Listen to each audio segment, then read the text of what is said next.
नमस्कार मित्रांनो, आज मी तुमच्याकरता घेऊन आली आहे पाटोळी. म्हणजे चण्याच्या डाळीपासून आपण पाटोळी कशी तयार करू शकतो, आज मी तुम्हाला हे दाखवणार आहे. तर चला मग आता आपण रेसिपीला सुरुवात करूया. ही चण्याची डाळ आहे, ही बघा, ही वाटी, या वाटीनी सव्वा वाटी म्हणजे ही डाळ घेतली मी. आणि वजनाने जर म्हणाल तर अर्धा पाव आणि 125 ग्राम अशी डाळ या वाटीनी. तर ही भिजून इतकी अशी झाली आहे. समजा घरी आपल्या 4-5 लोकांचा परिवार असेल त्यांना ही पुरेशी आहे. आता मी याच्या तुम्हाला वड्या म्हणजे जे आपण बेसनाची पाटोळी बनवतो ना, तर ती बेसनाची न बनवता आपण या डाळीची पाटोळी कशी तयार करणार आज मी तुम्हाला दाखवते. खूप चविष्ट अशी बनते ही. आता मी हिला छान मिक्सरमधून वाटून घेणार. डाळीसोबत हे बघा, पॉटमध्ये डाळ घातली. डाळीसोबत 5 ते 6 लसणाच्या पाकळ्या, एक आल्याचा छोटा तुकडा आणि 2 ते 3 हिरव्या मिरच्या अशा ह्याच्यासोबत आपण वाटून घेणार आहोत. आणि त्यामध्ये थोडीशी हे कोथिंबीर घालून घ्यायची. असं संपूर्ण मिश्रण आता मी हे वाटून घेणार आहे आणि तुम्हाला दाखवते. पाटोळीची ग्रेव्ही तयार करायला लागणारं वाटण आहे. हे खोबरं आहे, सुकं खोबरं आहे. याला छान असं भाजून घ्यायचं आणि त्याच्यामध्ये एक असा छान मोठा कांदा बारीक चिरून घ्यायचा, त्याला पण भाजून घ्यायचं.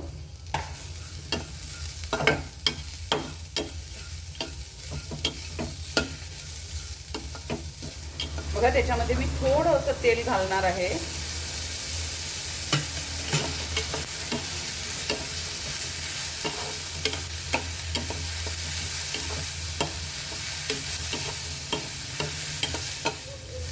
बघा, आता आपलं कांदा आणि खोबरं छान असं भाजून झालेलं आहे.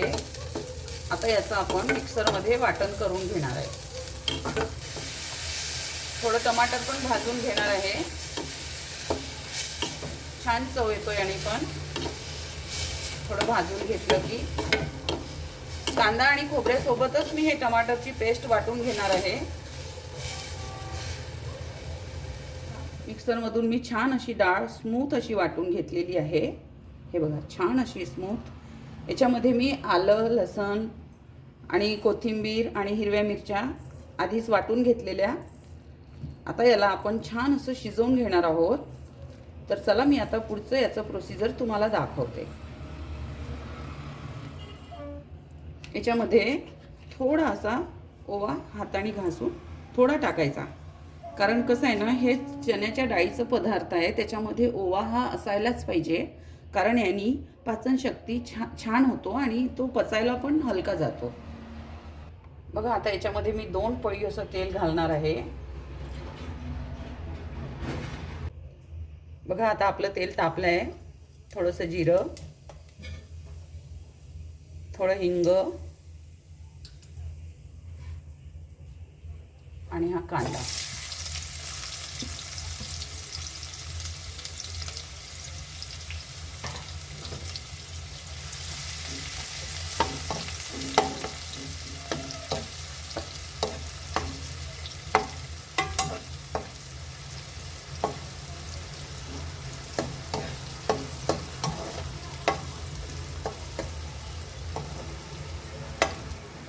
त्याच्यामध्ये हळद,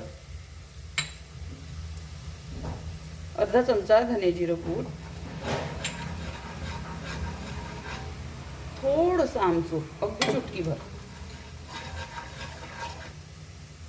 अर्धा चमचा मीठ,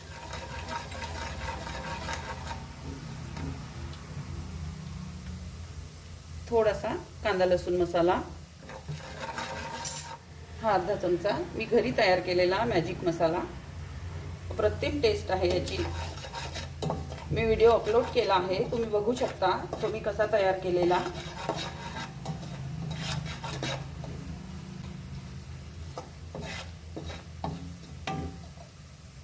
आता यामध्ये थोडं पाणी घालायचं.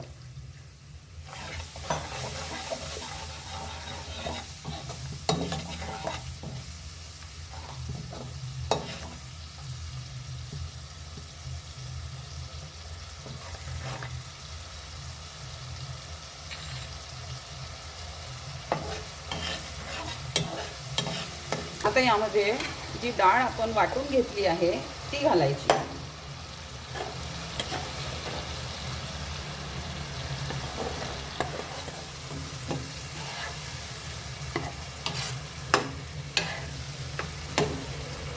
बघा याच्यामध्ये मी अजून अर्धा ते पाऊण गिलास पाणी घालत आहे, कारण याला खूप असं छान असं शिजवावं लागतं.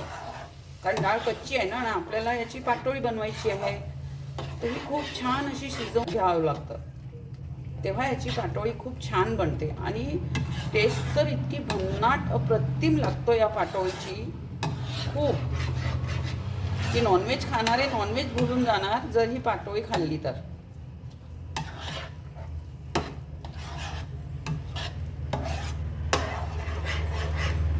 मी परत अजून थोडं पाणी घालती आहे, कारण याला आपल्याला थोडं थोडं पाणी घालूनच असं शिजवावं लागतं, कारण ही कच्ची नको राहायला. छान असं हे डाळ वाटून घेतलेलं बेसन आहे आपलं, खूप शिजवावं लागतं ह्याला.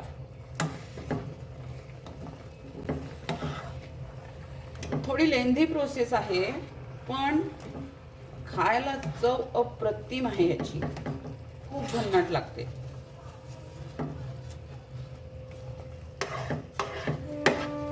बघा 1 ते 1.25 वाटीमध्ये याचं इतकं बेसन तयार झालेलं आहे.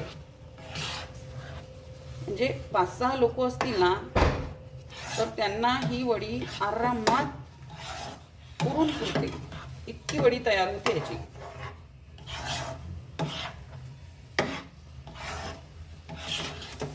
बघा आता आपली डाळ छान अशी शिजलेली आहे.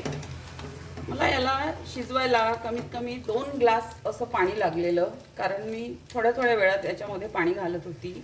याचं मेन प्रोसिजरच हे आहे की ही डाळ चांगली शिजायला हवी.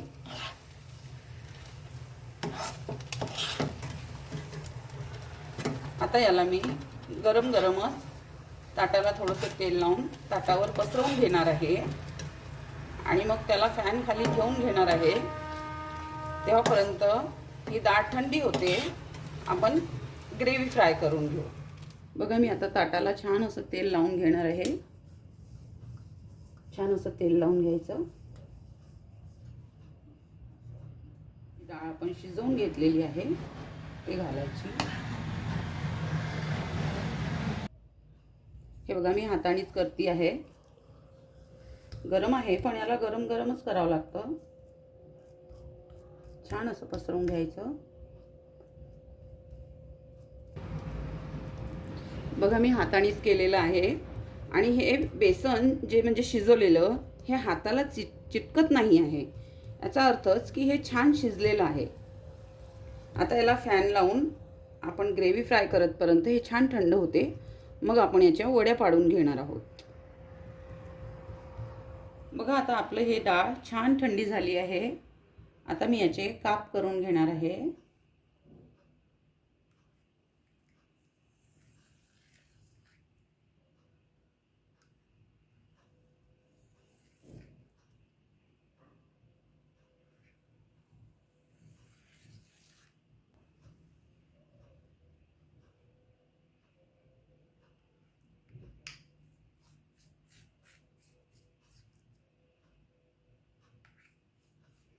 वड्या तुम्ही तुमच्या आवडीनुसार छोट्या मोठ्या करू शकता.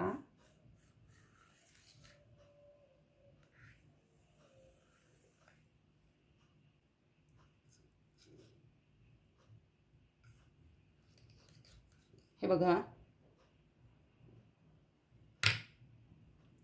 हे बघा किती छान अशी वडी झाली आहे. तुम्ही याला नुसतं पण खाऊ शकता आणि शॅलो फ्राय पण करून खाऊ शकता, काही हे नाही. पण मी आता याला ग्रेव्हीमध्ये बनवणार आहे. बघा मी तुम्हाला वडी तोडून दाखवते. हे बघा, हे बघा छान शिजलं आहे आपलं हे बॅटर, म्हणून ही वडी पण छान बनलेली आहे. हे बघा, बघा आपल्या वड्या छान निघाल्या, कापून झालेल्या आहे. ह्या एक वाटीमध्ये 1 ते 1.25 वाटीमध्ये ह्या आपल्या 40 ते 50 किंवा जास्तच असतील इतक्या वड्या तयार होतात. जर आपल्याला इतक्या वड्यांची भाजी एका वेळेस नाही करायची आहे तर या वड्या आपण हवाबंद डब्यामध्ये आपण स्टोर करू शकतो फ्रीजमध्ये. ह्या सहज एक आठवडाही टिकतात. तुम्हाला लागलं तुम्ही शालो फ्राय किंवा ग्रेव्हीमध्ये घालून आरामात याची भाजी करून खाऊ शकता किंवा असंही खाऊ शकता. आता मी याच्यामध्ये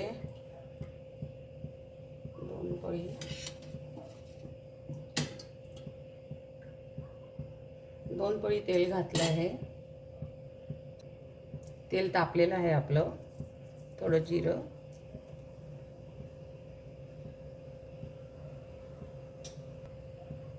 छान शिजलेलं आहे आपलं. हिंग, थोडासा कढीपत्ता आणि हे वाटण जे मिक्सरमधून काढून घेतलं.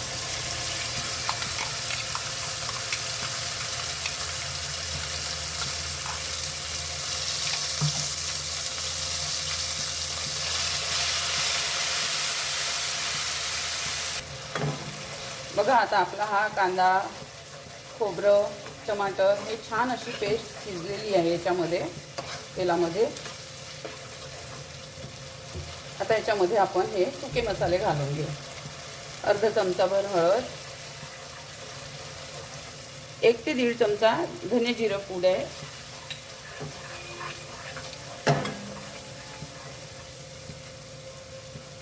आणि हा 1 चमचा गरम मसाला.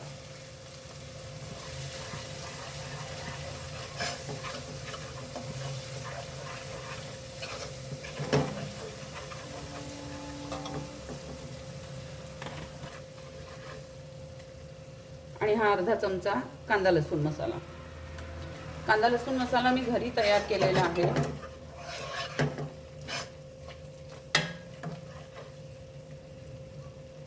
आणि हा अर्धा चमचा काश्मीरी लाल तिखट रंग येण्याकरता.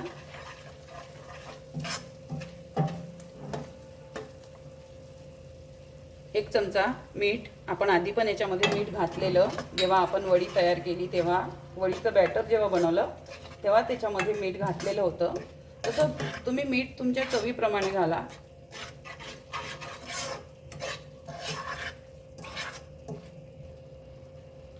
मी याच्यामध्ये अर्धा चमचा आलं लसणाची पेस्ट घालती आहे. 1 चमचा हिरव्या मिरच्या वाटून घेतलेल्या आहे. त्याच्यामध्ये मी लाल तिखट नाही घालणार आहे. छान याला आता आपण एकजीव करून घेऊ.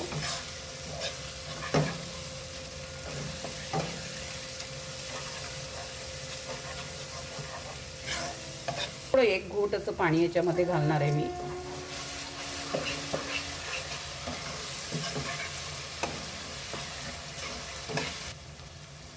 याच्यामध्ये 1 चमचा असा छोटा चमचा आहे हा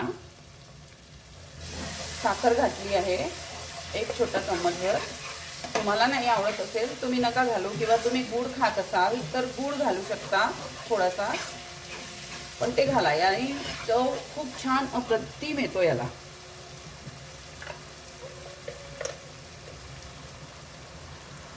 आणि अगदी थोडं असं आमचूर पावडर.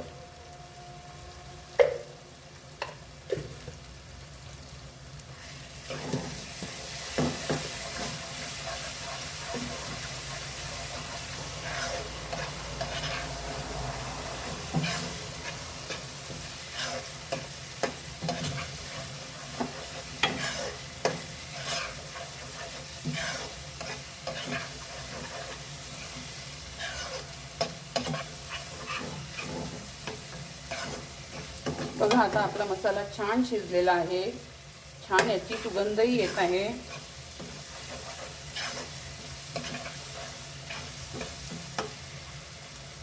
आता मी याच्यामध्ये अर्धा लिटर पाणी घालून घेणार आहे ग्रेव्ही करता.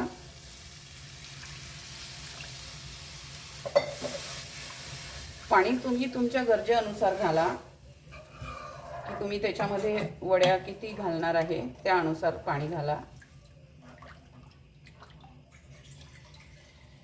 आता याला छान अशी उकड काढून घेणार आहे.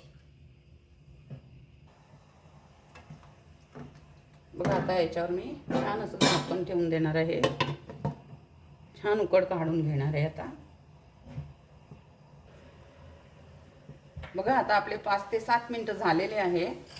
आपली ग्रेव्ही छान अशी उकळलेली आहे. ग्रेव्हीला छान चांगलं असं बॉईल करून घ्यायचं. थोडा वेळ लागला तरी चालेल, पण हे छान असं बॉईल करायचं.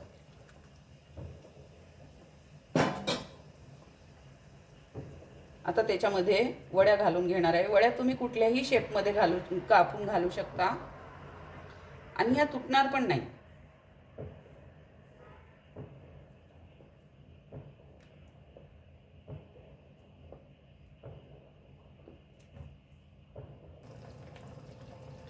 हे बघा, बिलकुल तुटत नाही ह्या वड्या, कारण आपण जी डाळ आधी कढईमध्ये शिजवून घेतली ना, ती खूप छान अशी शिजवून घेतलेली आहे.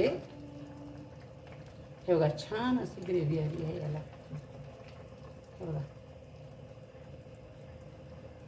हे बघा, बिलकुल तुटणार नाही. या तुम्ही बेसनाच्या पाटोळ्या बऱ्याचदा बनवून खाल्ल्या असेल आणि बनवतही असाल, पण ही थोडी युनिक आहे याची पाटोळीची रेसिपी.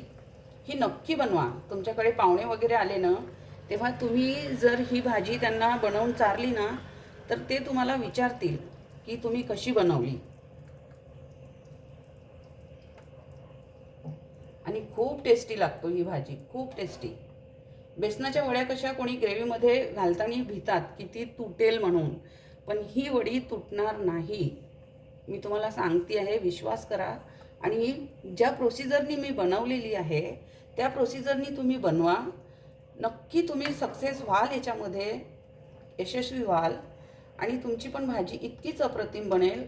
आणि मला तुम्ही सांगा कमेंट करून, आणि जमेल, सहजरित्या जमेल. आता याच्यावर आपण छान अशी कोथिंबीर घालून घेऊ.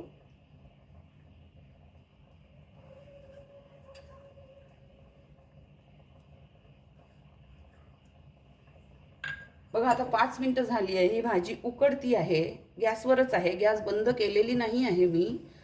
बघा, आपल्या वड्या तुटल्या नाही आहे. हे बघा,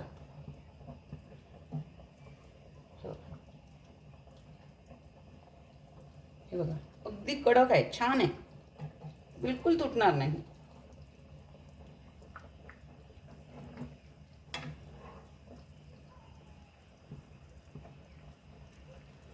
बनवा तुम्ही या पद्धतीने आणि मला कमेंट करून पण सांगा की कशी वाटली माझी पद्धत. आणि तुम्ही पण हे बनवू शकता, कोणीही बनवू शकते. मी अगदी साध्या सोप्या पद्धतीने सांगितली आहे, पण भाजी इतकी चविष्ट लागतो ना ही, विश्वास करा, खूप चविष्ट भाजी लागतो ही. जी नॉनव्हेज खाणारे लोक असतील ना, नॉनव्हेज खाणारे लोक असतील ते नॉनव्हेज खाणं विसरून जाईल. ही भाजी इतकी अप्रतिम लागतो, नॉनव्हेजपेक्षा पण टेस्टी लागतो ही भाजी. हे बघा, आता 5 ते 7 मिनिटं झालेली आहे. याच्यामध्ये ही उकडती आहे भाजी. आपली एकही वडी तुटलेली नाही आहे. हे बघा, जशान तशीच आहे आपली वडी. बघा, तुमच्या समोर आहे.